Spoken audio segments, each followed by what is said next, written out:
They couldn't continue going up. It was physically impossible for them to continue. They took their equipment, they took their jackets, they took their boots. They dropped themselves on the floor. A very shocking moment for me because I said, oh my God, I feel like I have to go alone now. Remember, David Lim said, Willie, do you know this floor? I said, yeah, I know this floor. He said, where can I get water? He said, on the other side. There's a machine. So let's go. He breaks the machine. We start taking bottled water, putting it on trash cans, and bringing it to the firemen and giving them the bottled water. I remember I called my mother from a phone that was working in that office. Call her. My mother is in Puerto Rico. But I wanted to let her know that there was an accident in case she heard something on the news that I was okay. When she picked up the phone, she was like, what are you doing there? Everybody in the world knew but us what was happening. She said, get out now. And I said, I can't. I'm helping these people. They don't know the building. But don't worry. And I lied to her. I said, I'm going to get up to a certain part, but I'm not going to get to the area where they have the fire.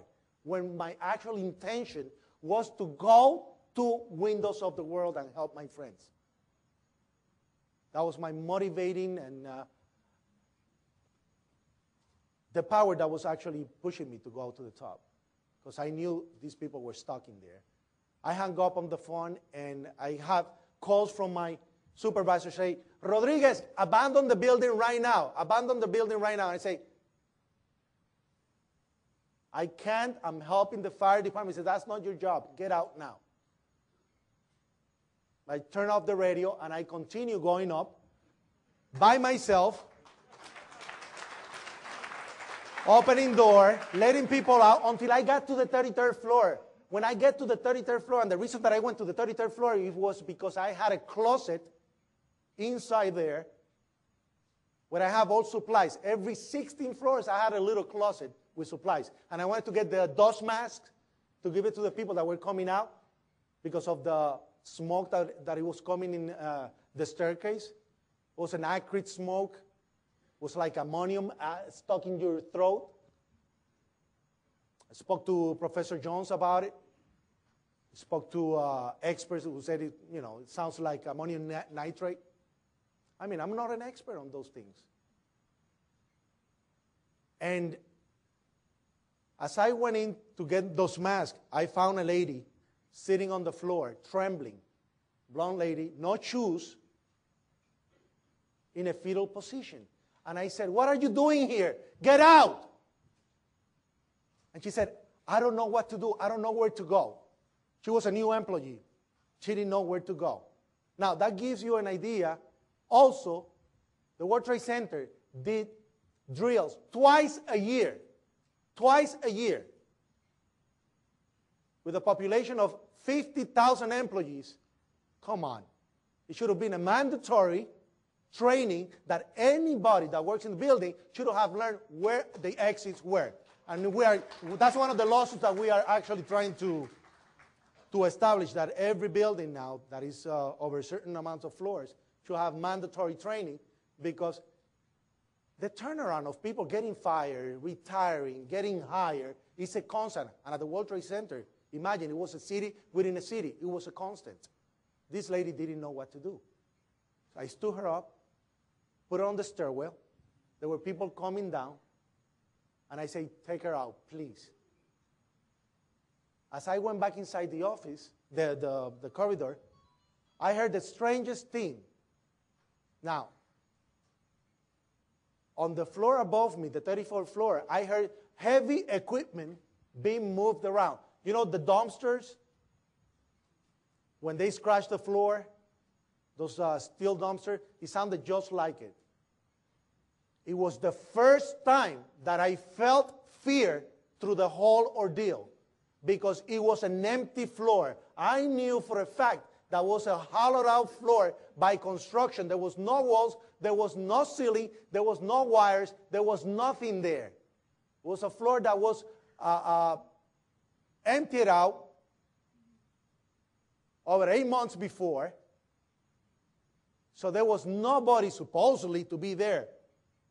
And for me to hear that kind of sound really scared me. So much that I bypassed that floor. That was the only floor I did not open the door. And I continued going up until I got to the 39th floor. When I got to the 39th floor, from the opposite staircase, there were 3 staircases, A, B, and C. Police officer David Lim came up with 2 firemen. And as we were talking about what was going to be our next move, we hear, boom! The impact on the other tower. And it was so hard that our building oscillated so much that we lost practically our footing. And all of a sudden we hear, boom, boom, boom, boom, boom, boom, boom.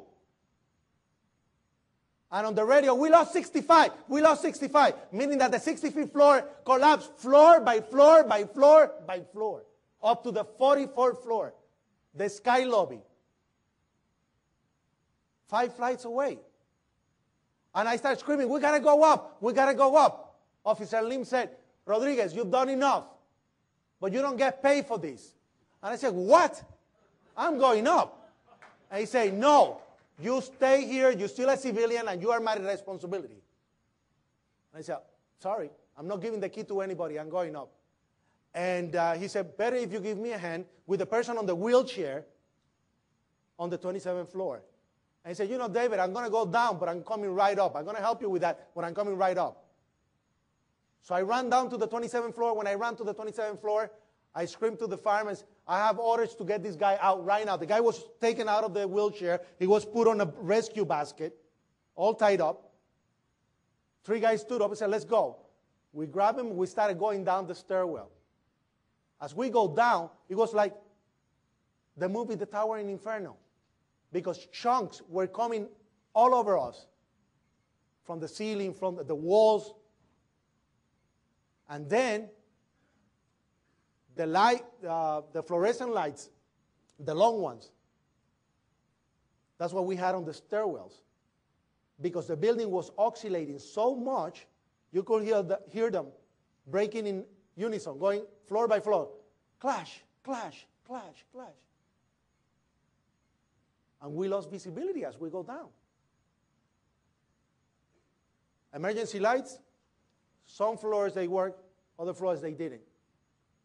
Calls for us to get out of the building, we never got them, even though they said that they did. That was a famous lawsuit against Motorola because the radios didn't work out. As we go down, we make it to the lobby. We make it to the lobby. When I get to the lobby, what do I see?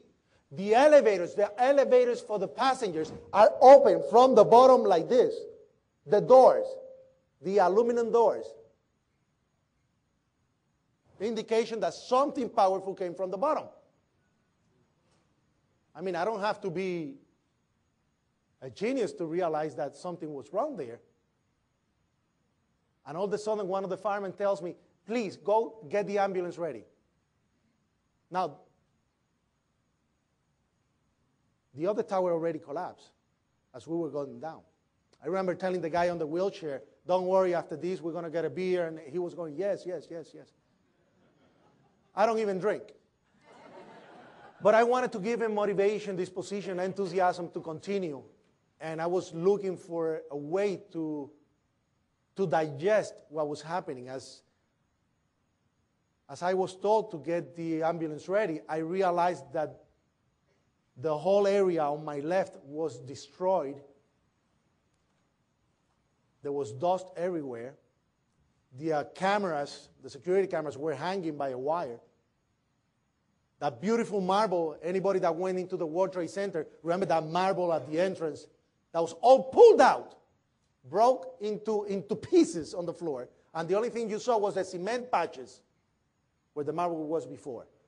I get to the front of the building, the West Side Highway entrance, the main entrance. As I get there, all the glass is broke into pieces. There's not an intact piece of glass anywhere. There's no revolving door either. I get to the front, and all of a sudden I hear, don't look back, don't look back. The police had the area cordoned out on the World Financial Center, almost a block and a half away. And they're telling me not to look back. And what do you do when they tell you that?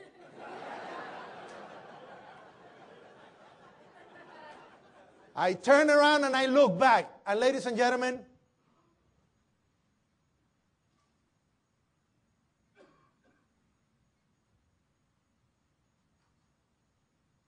I saw the bodies of the people that jumped out of the building. I saw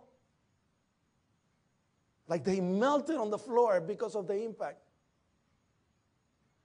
And that lady from the 33rd floor that I helped to escape, I found it cut in half because a glass came from the top of the building and cut it in half like a guillotine.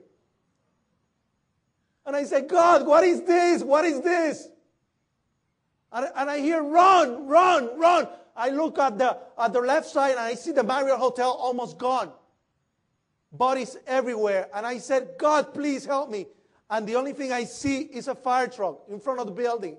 And I just slid right under the fire truck. And all of a sudden the building started to destroy itself on top. And you hear, boom, boom, boom. And the truck going down. And all I said at that moment was, please don't let my mother see my body in pieces. Let her recognize my body. Please, please. I just didn't want my mother to see what I just saw. There was silence all of a sudden. And this cloud of dust came from all over. And then I said, I'm not dying of being squashed to death here. But now I'm going to die of asphyxia because you couldn't breathe. You filled your lungs